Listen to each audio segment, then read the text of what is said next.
just want to talk to you a little bit about holding patterns, or other people probably know it as altered movement patterns.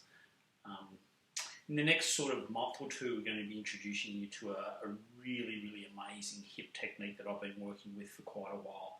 The basis of this hip technique is all about understanding how holding patterns or altered movement patterns happen. The simple explanation for it is probably when you're looking particularly at athletes that push the boundaries of their endurance thresholds.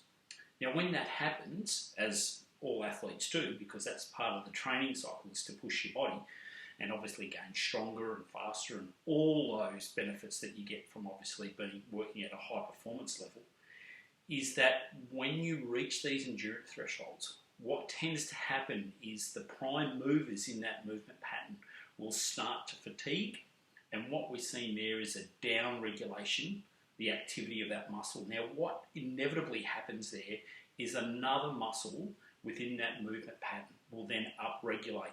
Basically, unfortunately, it's probably not designed for that, but more than likely this is the body's way of trying to compensate. And then what happens is if we do that enough, the body starts to adapt to that. And we can use the philosophy, if you like, of that neuroplasticity. So the body starts to rewire and we start to develop these holding patterns. Inevitably, what we see is the relationships between the agonist and the antagonist.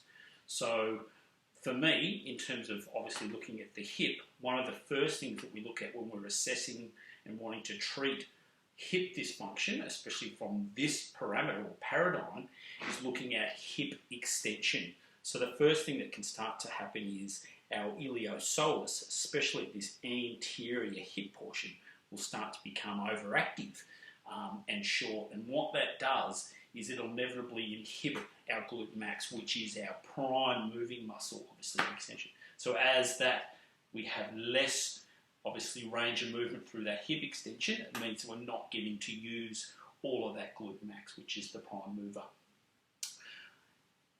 Our industry has been funny because there's a lot of terminology thrown around that this muscle starts to get weak. In actual fact, we need to be looking and seeing if it's being inhibited, therefore not weak. So strengthening that would be actually counterproductive. I hope you enjoy that. I'm going to bring you more. Obviously, we're going to expand the hip technique, and you'll find that understanding different holding patterns obviously will mean obviously a different treatment process. So I look forward to it.